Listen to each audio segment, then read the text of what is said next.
The air in the Asheville courthouse was thick and stale, smelling of old paper and polished wood.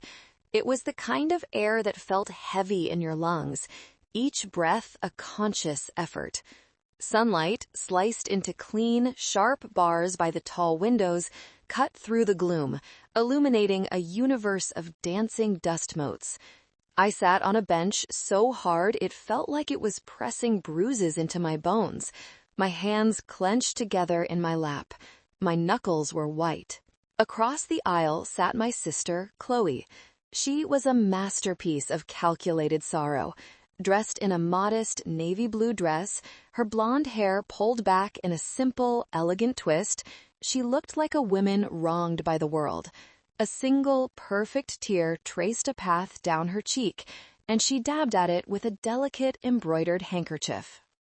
Beside her, her lawyer, a man named Sterling with a silver mane and a predatory smile, looked on with an expression of paternal sympathy. He was good. They were good. Unlawfully held against their mother's will, Sterling's voice boomed, echoing slightly in the cavernous room. For 12 long years, my client, Miss Chloe Lawson, has been systematically denied her fundamental right to be a mother. Her children were, for all intents and purposes, kidnapped by her own sister, Miss Avery Callahan. Kidnapped. The word landed in the center of the room like a physical blow. A low murmur rippled through the gallery behind me, a chorus of shocked whispers and pitying glances. I could feel their eyes on my back, hot and piercing. They saw a monster. A cold, unfeeling woman who would steal her own sister's children. They didn't see the scraped knees I had kissed, the fevers I had nursed, the nightmares I had soothed away in the dead of night. They didn't see the promising graphic design career I had put on hold, the dreams I had packed away in a box along with my portfolio. They only saw the accusation. My own lawyer, Sarah Jenkins, a sharp, no-nonsense woman with kind eyes, placed a reassuring hand on my arm. I didn't flinch. I couldn't. I was frozen, a statue carved from 12 years of exhaustion and quiet resentment. I looked at Chloe. Our eyes met for a fraction of a second. In her gaze, I didn't see a grieving mother. I saw a flicker of triumph. A cold, hard glint of satisfaction. She knew exactly what she was doing. This wasn't about the children. Not really. It was about the house on Maplewood Avenue, the one our grandmother had left us, the one I had single-handedly kept from foreclosure. It was about the life I had built from the ashes of the one she had burned down. She hadn't come back for her kids.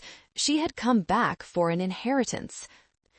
The judge, a stern-faced woman named Margaret Davies, peered down at me over her spectacles. Her expression was unreadable, a blank slate of judicial impartiality. "Miss Callahan," she said, her voice a low, even tone that commanded attention. "These are very serious allegations." I swallowed, my throat suddenly dry as dust. I wanted to scream. I wanted to stand up and list every sacrifice, every sleepless night, every dollar I had stretched to its breaking point. I wanted to tell them about the woman who showed up on my doorstep 12 years ago, not with a lawsuit, but with 4 terrified children and a lie on her lips. But I didn't. I just sat there, the weight of their judgment pressing down on me, feeling the cold, hard edge of a sealed manila envelope inside my briefcase. It was the story of the last 12 years, written in receipts and returned letters, and they didn't know the half of it. Not yet.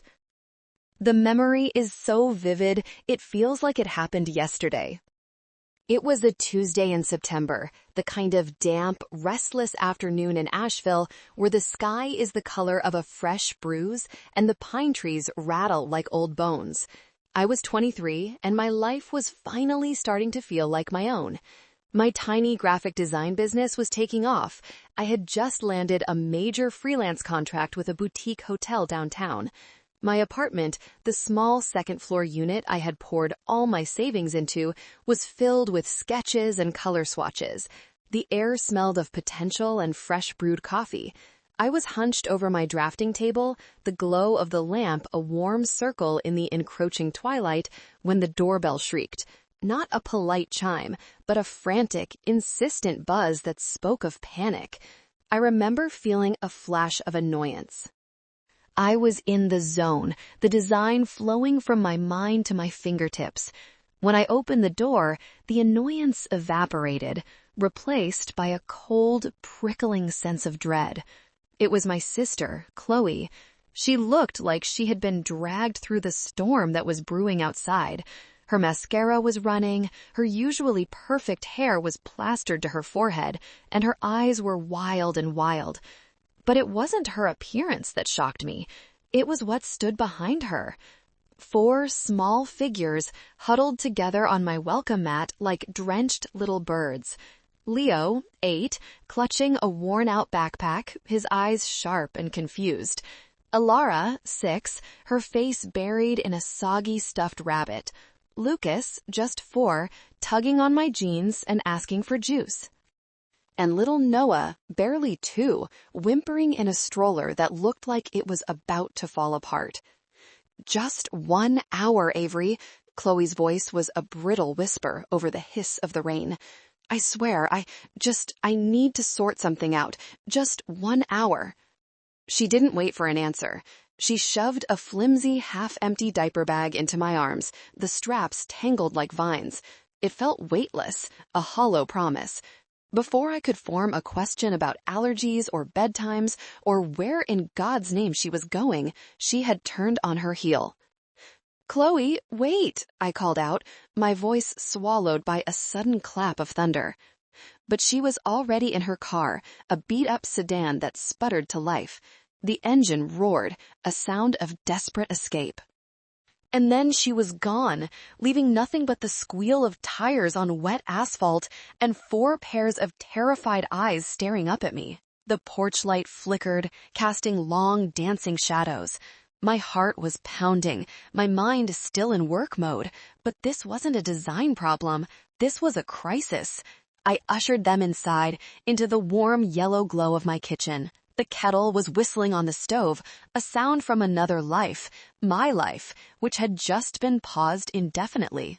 I moved on instinct, drying hair with dish towels, peeling off damp jackets, warming milk, digging for the 2 granola bars that were the only food in the diaper bag. I tried calling her 3 times. Each call went straight to voicemail. I left messages, my voice unnaturally calm. "Chloe, where are you? Call me back." "The kids are asking for you. I sent a text. Please call me." Nothing. By midnight, the storm outside was raging, and a different kind of storm was raging inside me. All 4 children were asleep, tangled together under a single blanket on my small sofa, their small bodies restless. I sat by the window, watching the rain streak the glass, the echo of her words playing over and over in my head. Just 1 hour. 1 hour had already bled into 12. And that is how 1 hour turns into a lifetime. But before I tell you how I navigated those first few impossible days, I'd love to know that you're here with me. Just drop a simple hi in the comments, or let me know what city you're watching from. It means the world to me to see how far this story can reach. Thank you so much. And now, let me tell you everything. For weeks, I lived in a state of suspended disbelief. Every time a car backfired on the street, my head would snap up. Every time the phone rang, a jolt of adrenaline would shoot through me. I kept the children's coats by the door, ready for her to walk back in with a sheepish apology and a reasonable explanation. But the door remained closed, and the phone remained silent.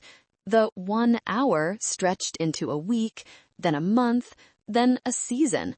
The autumn leaves turned from green to gold to brown, and my life turned from a vibrant canvas into a muted, grayscale landscape of duty. The reality of my situation crashed down on me not in a single dramatic moment, but in a slow, creeping tide of paperwork and responsibility. The truest moments of crisis aren't always loud. Sometimes they're as quiet as the rustle of an official-looking envelope being pushed through your mail slot. It arrived 6 weeks before the court date. I had just gotten home from a grueling parent-teacher conference for Lucas. His teacher was concerned about his withdrawal, and I was mentally and physically drained. I saw the envelope lying on the doormat, my name and address typed in a cold, impersonal font. It had the heft of bad news. My hands trembled slightly as I tore it open. Inside, the legalese was dense and suffocating, but certain words leapt off the page, sharp as shards of glass. Petition for custody, unlawful restraint, obstruction of parental rights.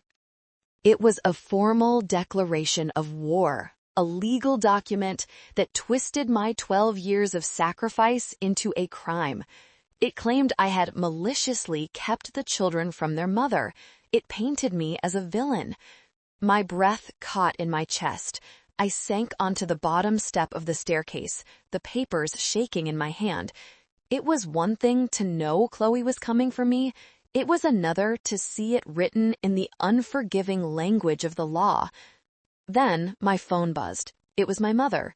For a wild, hopeful second, I thought she was calling to offer support, to tell me this was all a terrible misunderstanding.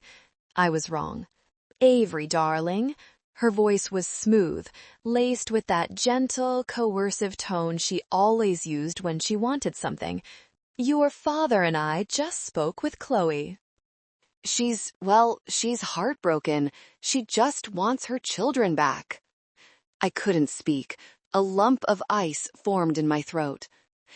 "We think," she continued, her voice dropping into a conspiratorial whisper, "that it's time for you to do the right thing. You've done enough. You've been a wonderful aunt, but they need their mother. Don't drag this through the courts. It will only get ugly." Ugly? The word hung in the air between us. 12 years of me raising her daughter's children, of me paying the mortgage on this house after Dad's bad investments, of me being the reliable, responsible one while they enabled Chloe's every whim. That wasn't ugly. But this, me finally being forced to defend myself, this was ugly? That was it. That was the snap. Something inside me, something that had been stretched taut for over a decade, finally broke. The hurt, the exhaustion, the endless, thankless sense of duty, it didn't shatter into tears. It crystallized. It hardened into something cold, clear, and sharp. In that moment, sitting on my staircase with a lawsuit in one hand and my mother's betrayal in the other, I stopped trying to be the good daughter, the good sister, the good aunt. I stopped hoping to be loved or appreciated. I decided to be smart. I decided to win. That night, sleep was a stranger. My mind, which for weeks had been a chaotic storm of worry and fear, was now eerily calm, buzzing with a single, focused purpose. The house was quiet, the gentle sounds of 4 sleeping children a steady rhythm in the background. Their breath was the reason I had endured, and now it was the reason I had to fight. Long after midnight, I found myself in my bedroom. I knelt on the floor and reached deep under my bed, my fingers brushing against dust bunnies and forgotten socks until they found what they were looking for, a simple brown shoebox. Its corners were soft with age. I pulled it out and set it on my bed, the lid whispering as I lifted it. Inside wasn't a collection of old photos or sentimental keepsakes. It was an archive of absence, an arsenal of neglect. For 12 years, I hadn't just been surviving, I had been documenting. It wasn't a conscious strategy at first, more of an instinct. The instinct of someone who knows, deep down, that they can't rely on anyone else's memory or goodwill. My fingers, no longer trembling, sorted through the contents. The first piece of evidence was the note she'd left in the diaper bag, scribbled on a crumpled napkin. "He'll be back soon. Thanks, A." Soon. The word felt like a joke. I had laminated it years ago to keep it from disintegrating. Next was the motel receipt. From the night before she left, it was proof that this wasn't an act of desperation. It was a planned departure, a choice. Then came the stack of returned letters, held together by a brittle rubber band. Dozens of them. Birthday cards the kids had made, school pictures, short notes from me begging for just a phone call. Each one was stamped with the same brutal red ink, return to sender, address unknown. Every stamp was a nail in the coffin of her motherhood. I found the printouts of her texts from those first few years, before she changed her number for the final time. They weren't asking about the kids. They were demands. "Send me $600, no questions." And another, "I need cash, not excuses." I had sent the money, every time, hoping it would buy a moment of connection, a single question about her children. It never did. Looking at this collection of heartbreak and abandonment, I didn't feel the old familiar sting of sorrow. I felt a cold surge of power. This wasn't just a box of painful memories. It was a case file. Each piece of paper was a witness. Each returned letter was testimony. For years, I had looked at this box and seen my own failure. My failure to get her to come back. My failure to give the children the mother they deserved. But that night, I saw it for what it was. Chloe's failure, meticulously recorded. The game had changed. This wasn't going to be her word against mine. It wasn't going to be a messy, emotional family dispute. I was going to turn the courtroom into a classroom, and I was going to present a 12-year lesson in consequences. With a new, chilling clarity, my investigation began. I wasn't just looking for proof of Chloe's absence anymore. I was looking for proof of her intentions, for the network of whispers and enablement that had allowed this to happen. I started with my computer, diving into a decade's worth of old emails, a digital archaeological dig into my family's dysfunction. It was in a folder labeled Family Updates that I struck gold. Or rather, I struck poison. It was a chain of emails between my mother, Eleanor, and her sister, my Aunt Carol. Aunt Carol. To my face, she was always a fountain of effusive praise. "Oh, Avery, you're just a saint," she would chirp over holiday phone calls. "I don't know how you do it. Chloe is so lucky to have you." Her words were always sticky sweet, like cheap candy. But her emails told a different story. September, 10 years ago. From Carol. To Eleanor. Subject, the kids. "Ellie, I'm just so worried about poor Chloe. It breaks my heart. Avery is a good girl, but she's so controlling. She has those children on such a strict schedule. It's not natural. Chloe needs to be the one making those decisions." My fingers froze over the keyboard. Controlling? I was keeping 4 traumatized children, fed, clothed, and in school? That was controlling? I read on, a sick feeling coiling in my stomach. March, 7 years ago. From Carol. To Eleanor. Subject, that house. I know Avery is paying the mortgage, but that house is Chloe's birthright too. It's not fair that Avery gets to live there with Chloe's children while poor Chloe has nothing. You and Richard really need to make sure Chloe's name is protected on the deed. Avery might try to take everything. The hypocrisy was breathtaking. She knew. They all knew I was the only thing standing between that house and the bank. They knew I was working 2 freelance jobs on top of my main contract just to make ends meet. And all along, this venomous, two-faced woman had been planting seeds of resentment, painting me as a usurper in my own home. The emails went on and on, a steady drip of poison over the years. Carol consistently framed Chloe as a tragic, misunderstood victim, and me as a rigid, power-hungry spinster who had stolen her sister's life. And my mother, my own mother, soaked it all up. Her replies were full of agreement and sympathy for Chloe. "You're right, Carol. Poor thing. Her spirit is just too free for motherhood right now." Too free? I thought of Ilara's asthma attacks, of Leo's struggles with anger, of the therapy bills I was still paying off. Her free spirit had a body count of 4 childhoods. I printed every single email, the pages warm from the printer. I slipped them into a clear plastic sleeve. This wasn't just about Chloe anymore. This was about the entire rotten foundation of my family. The illusion that I was loved and respected was gone. I had never been a daughter or a sister to them. I was a resource, a utility. And now that the utility was refusing to be used, I had become the enemy. The snake in the garden wasn't Chloe. It was the whole family tree, and Aunt Carol was its whispering, forked tongue. Armed with the emails, I felt a grim sense of validation, but I knew digital whispers weren't enough.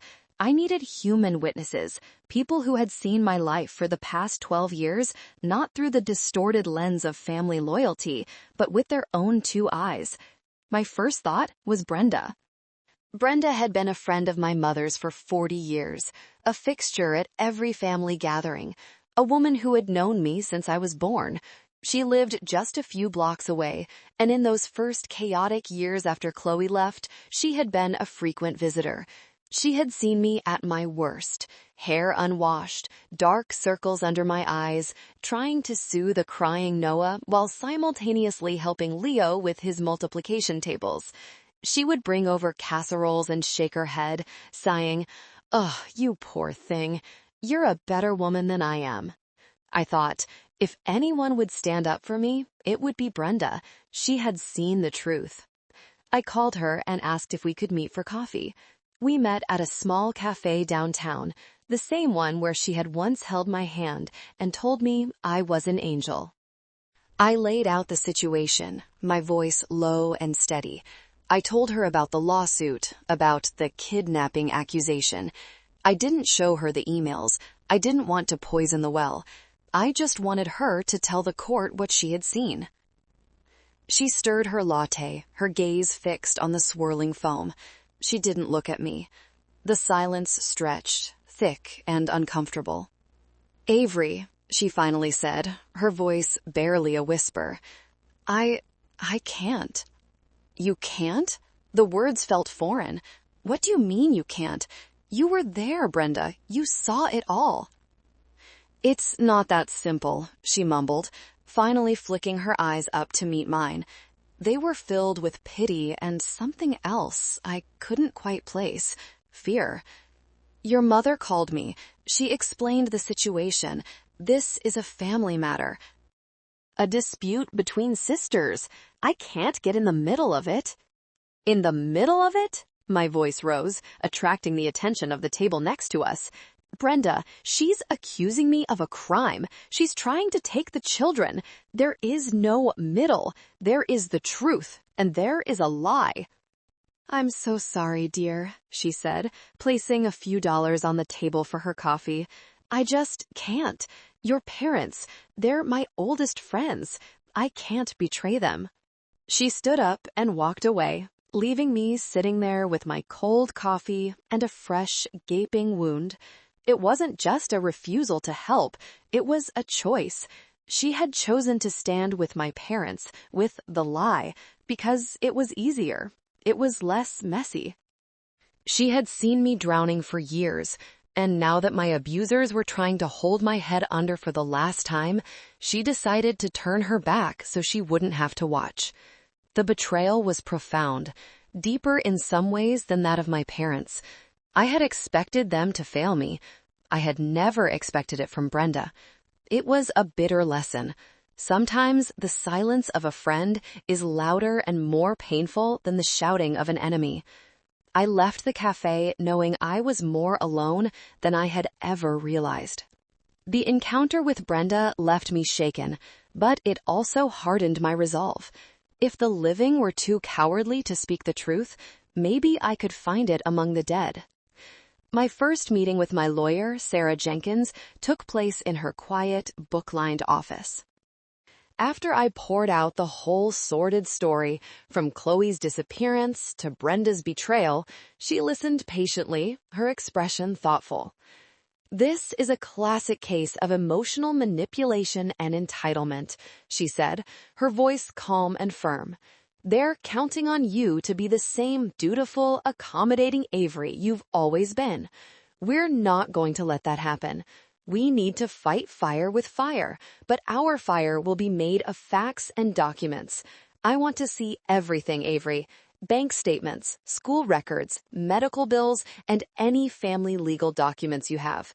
Wills, deeds, trusts, everything." That weekend, I tackled the old metal filing cabinet in my father's home office. He hadn't touched it in years. It was a dusty mausoleum of our family's financial history. As I sifted through old tax returns and expired insurance policies, my fingers brushed against a thick vellum envelope. In my grandmother's elegant, looping script, it read, "Last Will and Testament of June Callahan." My grandmother June had been a formidable woman, sharp, witty, and with an uncanny ability to see right through people's nonsense. She had passed away 5 years before Chloe left, but I still missed her fierce, protective love. She had always seen me, truly seen me, in a way my own parents never had. She used to call Chloe a beautiful, leaky boat, and me her anchor. With a sense of reverence, I opened the envelope. Sarah had asked for it, but a part of me felt like I was intruding. I scanned the familiar legal language, bequests of jewelry to my mother and aunt, a collection of old books to my father. Then I got to the section about the house, the beautiful old craftsman on Maplewood Avenue that had been in our family for generations. My breath hitched. There, in clear, unambiguous language, was a clause I had never known existed. It read, "Regarding the property at 412 Maplewood Avenue, while the deed may be held by my son, Richard Callahan, it is my express wish and legal stipulation that in the event of any familial dispute concerning residency, the right of primary, uninterrupted residence shall be granted to the family member who is providing direct, continuous, and stable care to any children of the Callahan bloodline residing therein." I read it again. And a third time. A slow smile spread across my face.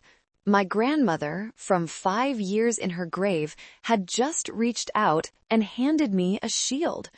She had seen this coming. She had known the characters of her children, my father's weakness and my mother's blind favoritism. She knew Chloe was a leaky boat, destined to take on water and abandon ship. And she had built a lifeboat, just for me and for the children she would never get to meet. The clause didn't just give me a claim, it gave me priority. It legally tethered the right to the house not to ownership on paper, but to the act of caregiving, to the very sacrifice they were now trying to use against me. I carefully placed the will into a protective sleeve. This wasn't just a legal document anymore. It was a message from my grandmother. It was her telling me she was still on my side. It was the voice of a ghost, and it was about to roar. The discovery of my grandmother's will was a turning point. It felt like I had found a hidden weapon. Emboldened, I followed Sarah's advice and began to dig into the family's financial history, a territory I had long avoided because I knew, instinctively, that it was a minefield of inequity. I requested old bank statements from the community bank downtown, specifically for a college fund that Grandma June had set up for me when I turned 18. I remembered it vaguely, a trust account with a decent sum meant to help me with graduate school or a down payment on a house. I had never touched it, always assuming it was sitting there, a safety net for a future that never seemed to arrive. My parents were the trustees. When the thick manila envelopes arrived from the bank, I spread the statements out on my kitchen table. The numbers told a story far uglier than I could have imagined. The initial deposit was there, a generous $50,000 from my grandmother. For the first few years, it had grown steadily. But then, shortly after I finished college, the withdrawals began. The first was for $5,000. The memo line read, "Loan to Chloe, car repairs." A few months later, another $10,000, Chloe's business venture. I remembered that business venture, a disastrous attempt to sell handmade jewelry online that lasted all of 3 months and ended with maxed-out credit cards. My heart began to pound, a sick, rhythmic thud against my ribs. I kept reading. Page after page, the story was the same. My future, my safety net, had been systematically drained to fund my sister's irresponsible life. There were withdrawals to cover her gambling debts from a trip to Vegas, to pay off a collections agency, to fund a spiritual retreat in Arizona after her second divorce. The final and largest withdrawal was for $15,000, dated just 2 weeks before she showed up on my doorstep. The memo simply said, "Family support." It was all there in black and white. My parents, the people entrusted to protect my future, had used my inheritance as a slush fund for their favored, failing daughter. They had bled my account dry to patch up the holes in her leaky boat, leaving me with nothing. The anger that rose in me was pure white heat. It burned away any lingering sentiment, any last shred of familial obligation. All those years I had struggled, pinching pennies, taking on extra work, feeling guilty for buying myself a new pair of shoes while I paid for 4 sets of everything for the kids.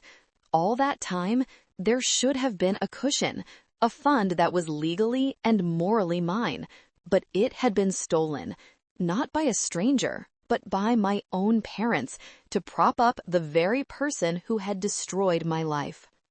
I now understood why they were so desperate for me to give in, to hand over the kids and let Chloe have the house.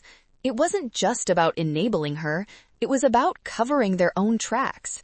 My victory in court wouldn't just be a defeat for Chloe, it would be an exposure of their own quiet, devastating theft. I didn't just feel betrayed, I felt plundered. They hadn't just taken my money, they had taken my youth, my opportunities, my future, and handed it all to my sister on a silver platter, and she had squandered every last dime. This lawsuit wasn't a custody battle. It was the culmination of a lifetime of being treated like an afterthought, and my testimony was about to become a final, damning audit. Just when I thought the battle lines were clearly drawn, the universe threw me a curveball, a ghost from Chloe's past who would become the most unlikely of allies. It was a Tuesday evening. The kids were doing their homework at the kitchen table, a scene of chaotic normalcy that had become the backdrop of my life. My phone buzzed with a text from an unknown number. Usually I'd ignore it, but something made me look. The message was short, cryptic. "I hear Chloe Lawson is causing trouble for you. My name is Jackson Cole. I think I have something you need to see." Jackson Cole. The name rang a faint bell, a distant echo from 12 years ago. I remembered Chloe mentioning him in passing, a whirlwind romance with some guy who had money. I dug through the old shoebox and found it, the motel receipt from the night she vanished. The name signed at the bottom wasn't hers, it was his. My heart hammered against my ribs. This was him, the man she was with when she made the decision to abandon her children. My hands were shaking as I typed back, "How did you get my number?" His reply was instantaneous. "I have my ways. I'm a businessman now. I follow up on loose ends. Can you talk?" We spoke on the phone for an hour. His voice was older, heavier than I imagined, tinged with a bitterness that I understood all too well. He told me his side of the story. He had met Chloe and been instantly charmed by her beauty and her tragic stories of being a struggling single mom. He had fallen for it completely. He paid for everything, lavish dinners, a new wardrobe, the motel room. He had even given her the $15,000 in cash that I had seen withdrawn from my trust fund. He thought he was helping her get a fresh start for her and her kids.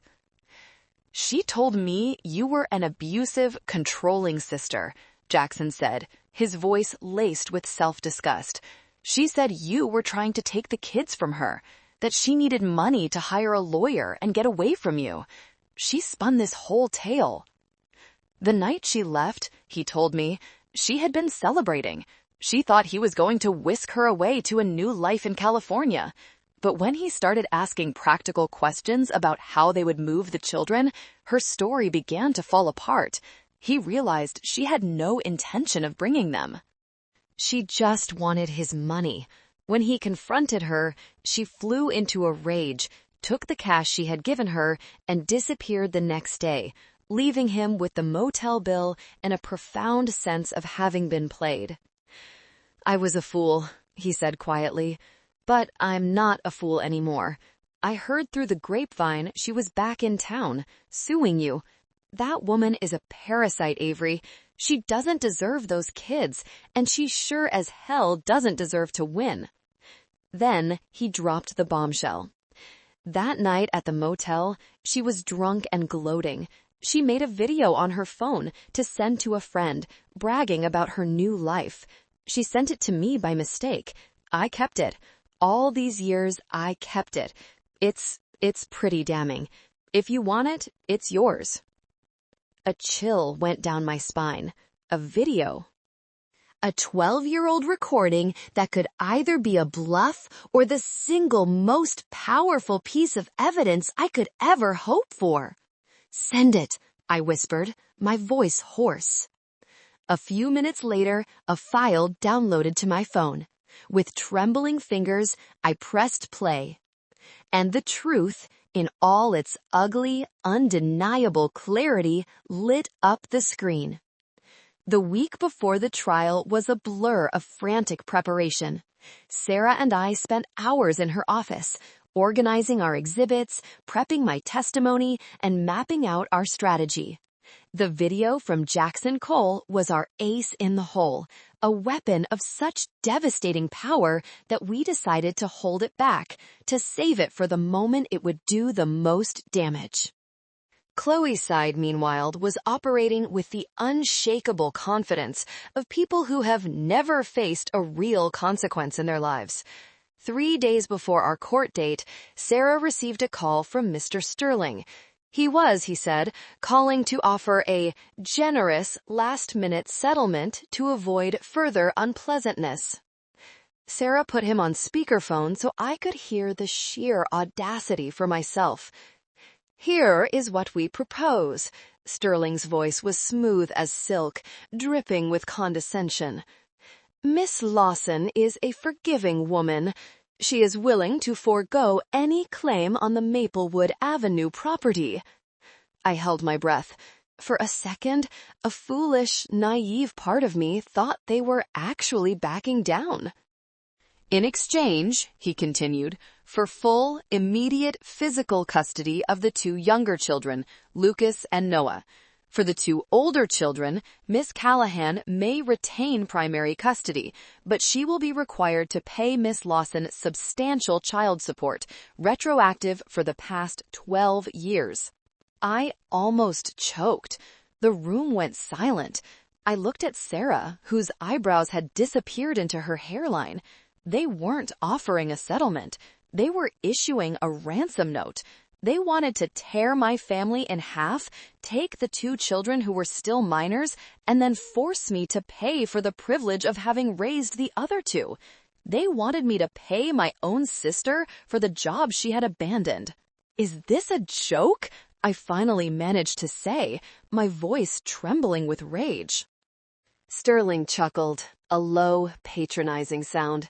"I can assure you, Miss Callahan, it is not. This is a very generous offer.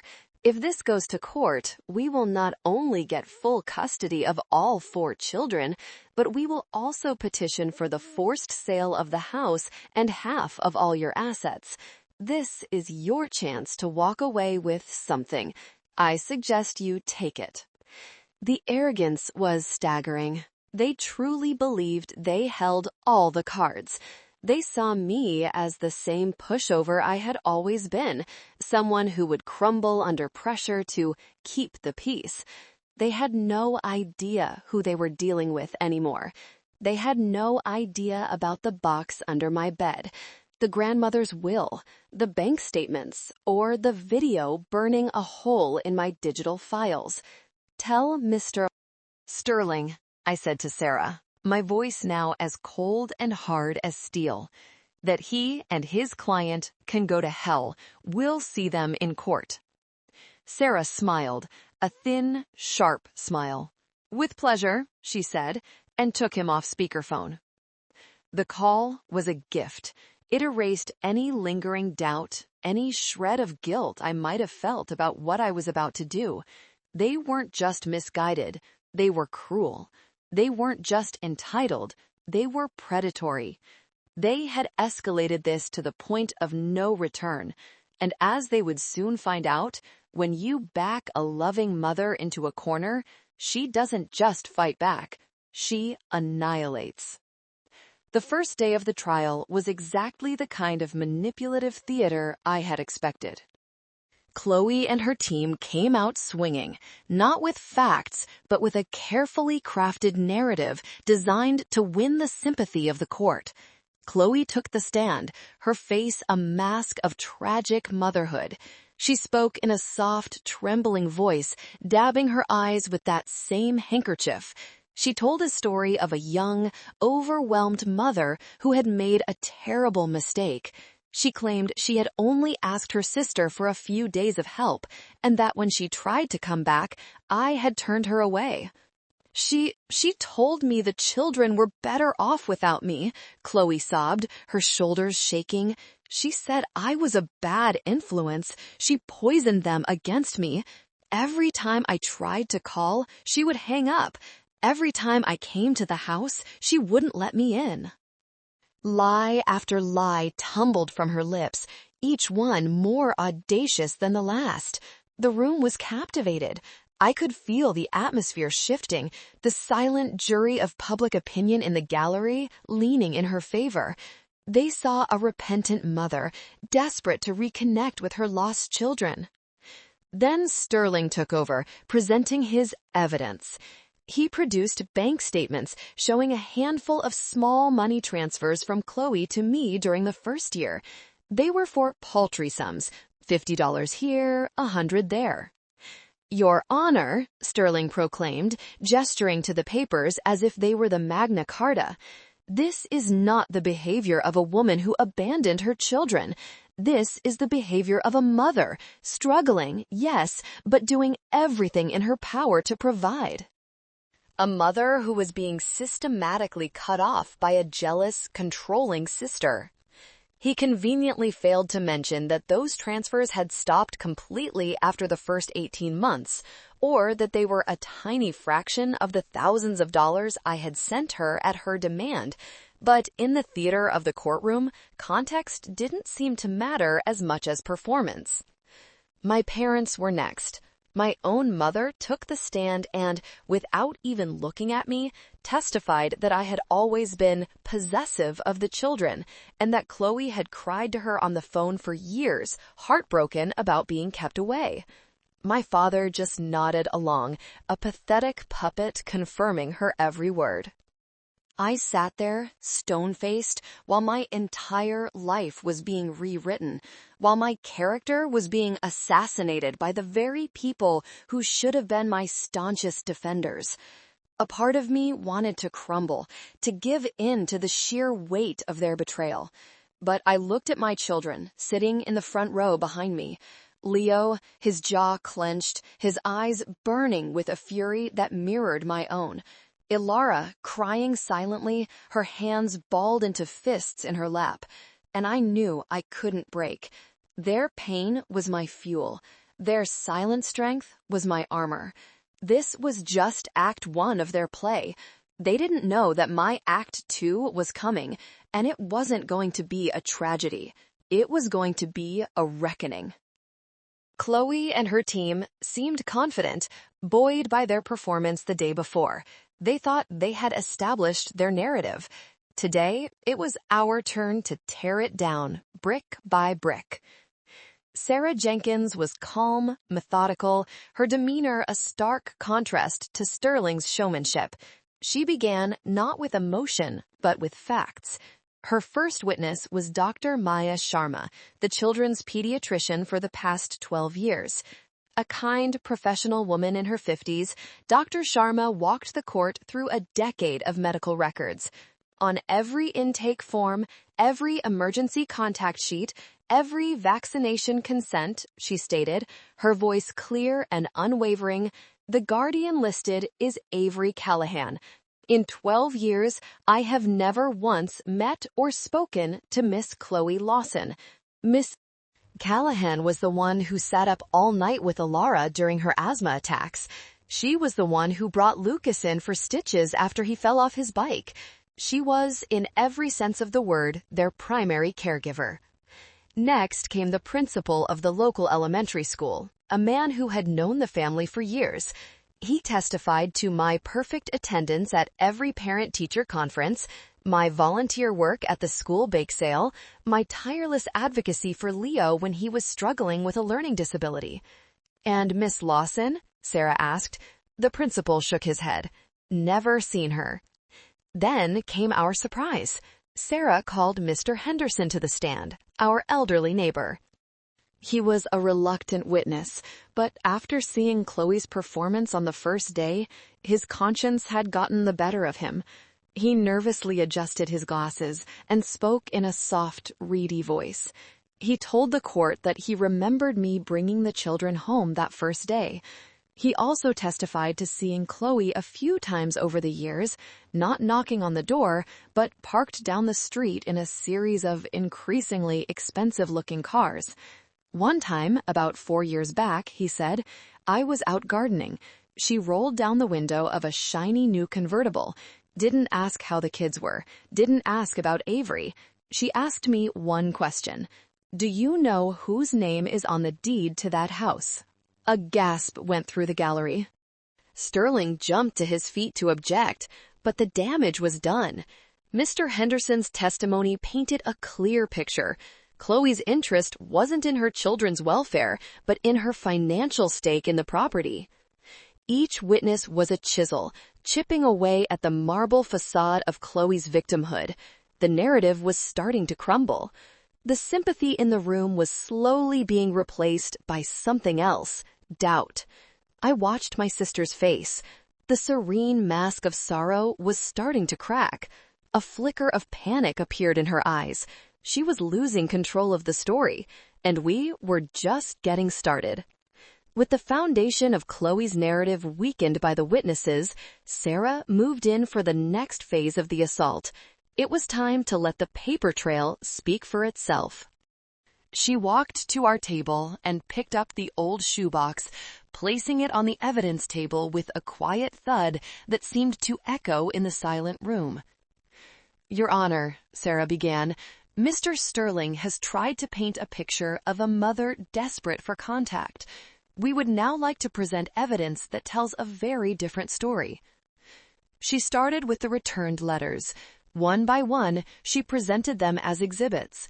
Birthday cards with childish scrawls, school photos, holiday greetings, and on each one, the brutal, final judgment of the Postal Service, return to sender. For 10 years, my client and her children reached out, Sarah said, her voice ringing with quiet indignation. And for 10 years, they were met with this, Not a refusal, not an argument. Silence. The silence of a person who has chosen to disappear. Next, she brought out the printouts of the text messages. She had enlarged them on poster board for the entire court to see. The contrast was damning. My messages were full of updates about the kids, pleas for her to call. Hers were curt, cold demands for money. Send me $600, no questions. The words hung in the air, a testament to her true priorities. I glanced at my parents. My mother was staring at her hands, her face pale. My father looked small and defeated. For the first time, I think they were beginning to understand the magnitude of the mistake they had made by backing her. Then came the emails from Aunt Carol. When Sarah read aloud Carol's two-faced messages, praising me to my face while calling me a controlling usurper behind my back, a wave of disgust washed over the courtroom. I saw my aunt, sitting in the gallery, shrink down in her seat, her face flushed with shame. Piece by piece, the architecture of their lies was being dismantled. The story they had so carefully constructed was being exposed as a hollow fraud. Each document Sarah presented was a hammer blow, cracking the foundation, shaking the walls. Chloe's composure was gone. She was fidgeting in her chair, whispering frantically to Sterling, who was starting to look less like a silver-maned predator and more like a man who had severely underestimated his opponent. He kept trying to object, hearsay, irrelevant, prejudicial, but Judge Davies overruled him every time, her eyes fixed on the growing mountain of evidence. The room was no longer on Chloe's side. The whispers were different now. They were no longer whispers of pity for her, but of outrage on my behalf. I could feel it, a palpable shift in the energy of the room. The truth was finally starting to breathe, and the worst for them was yet to come. The air in the courtroom was electric. The foundation of Chloe's case was not just cracked, it was crumbling into dust. Now it was time for Sarah to bring the whole rotten structure crashing down. "Your Honor," Sarah said, her voice dropping, drawing everyone in, "we have two final pieces of evidence to present. First, regarding the central issue of the property on Maplewood Avenue, which Mr. Sterling has repeatedly implied is a primary motivator for my client. She produced a certified copy of my grandmother's will. Her finger traced the key clause as she read it aloud, her voice clear and resonant. The right of primary, uninterrupted residence shall be granted to the family member who is providing direct, continuous, and stable care." A stunned silence fell over the room. Sterling's jaw actually dropped. He had clearly built his entire property claim on the assumption of a standard inheritance, never imagining a failsafe like this existed. "But that's not all, Your Honor," Sarah continued, her timing impeccable. "The reason my client was able to provide that care, the reason she was able to pay the mortgage and support 4 children on a freelancer's salary, is because she believed she had a financial safety net, a college fund, an inheritance set up for her by her grandmother. She then presented the bank statements from my trust fund. She didn't need to editorialize. She simply had the clerk place them on the projector, the highlighted withdrawals telling their own sordid story of financial abuse. Loan to Chloe, Chloe's business venture, family support. The court could now see, in stark black and white, that my family hadn't just burdened me, they had plundered me. The final withdrawal, the $15,000 just before Chloe vanished, was the nail in the coffin. This wasn't a mother trying to get her kids back. This was a con artist returning to the scene of the crime to see what was left to take.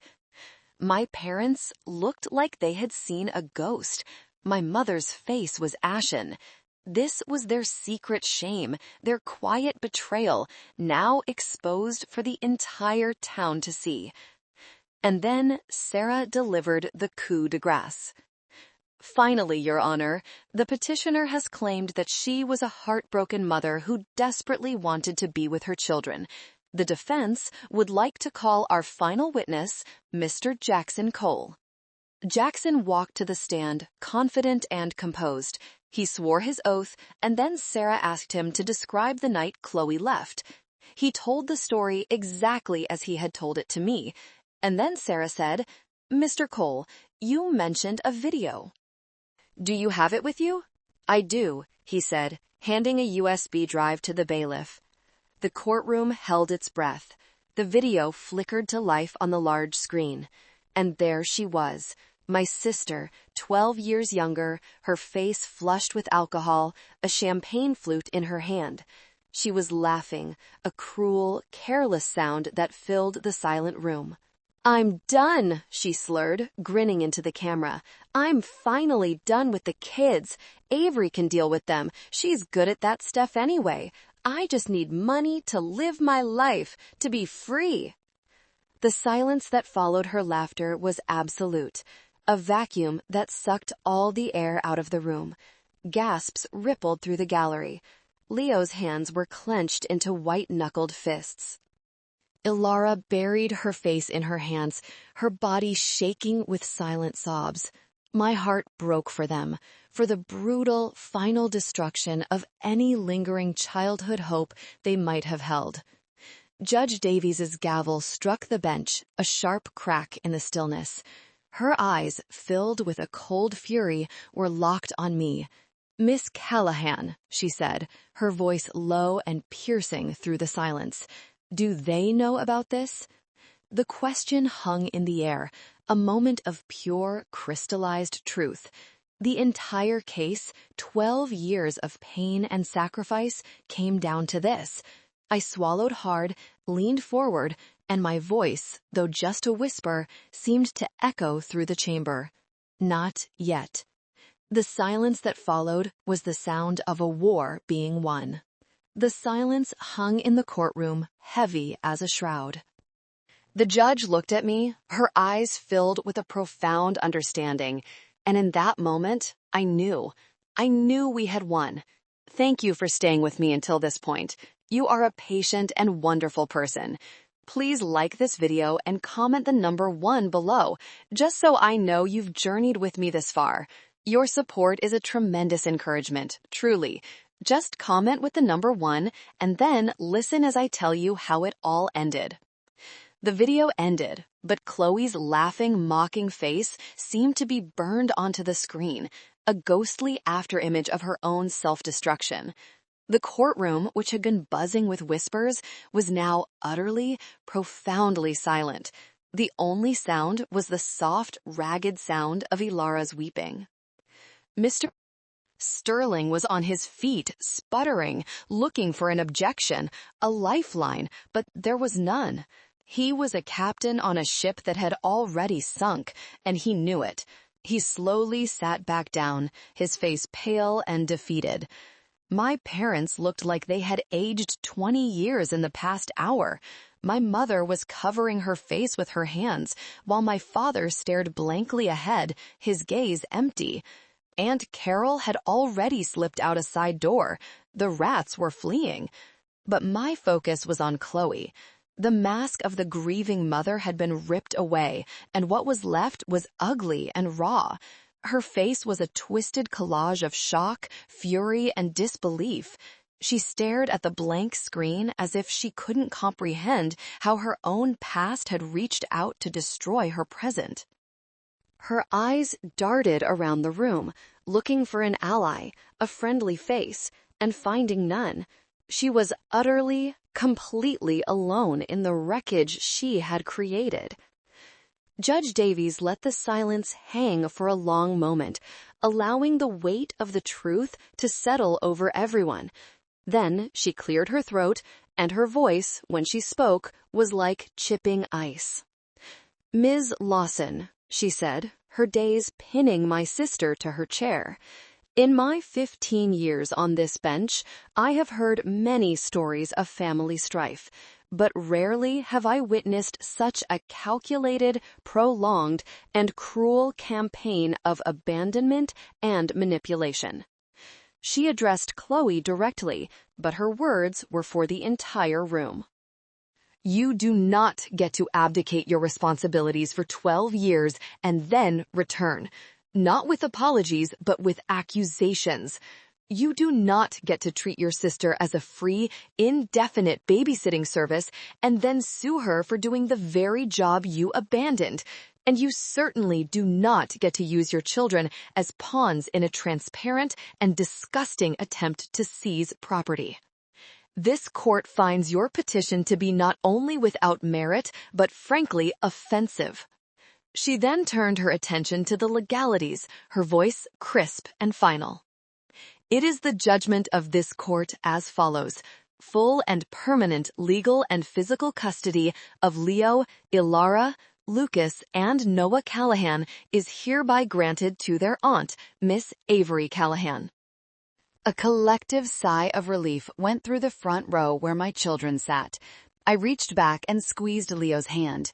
Furthermore, pursuant to the explicit and wisely drafted clause in the last will and testament of June Callahan, this court affirms that the property at 412 Maplewood Avenue is the primary legal residence of Miss Avery Callahan and the children in her care, and is excluded from any and all claims by the petitioner. Finally, she said, looking directly at Chloe with undisguised contempt, a permanent restraining order is issued. Miss Lawson is to have no contact, direct or indirect, with Miss Callahan or the children for a period of 10 years. With that, she lifted her gavel.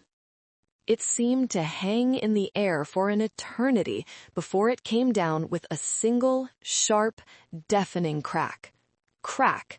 The sound of justice, the sound of freedom, the sound of the end. Chloe crumpled in her chair, a pathetic, sobbing heap. It was over. We had won. Walking out of the courthouse was like stepping out of a pressure cooker. The heavy, recycled air of the courtroom was replaced by the crisp, clean scent of the Blue Ridge Mountains. The world seemed brighter, the colors more vivid. It felt like I was seeing everything for the first time. We didn't speak on the car ride home. The 4 kids and I were wrapped in a shared, fragile silence. It wasn't an uncomfortable silence, but a necessary one. We were all processing the explosion we had just lived through, the final, violent severing of a toxic limb from our family body. When we pulled into the driveway of the house on Maplewood Avenue, it looked different. It no longer felt like a battleground, a piece of property to be fought over. It felt like a sanctuary. It felt like home. Truly, unconditionally home. We all walked in and stood in the familiar entryway.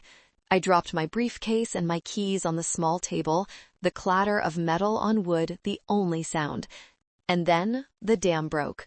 Little Noah, now a strapping 14-year-old but still my baby, was the first.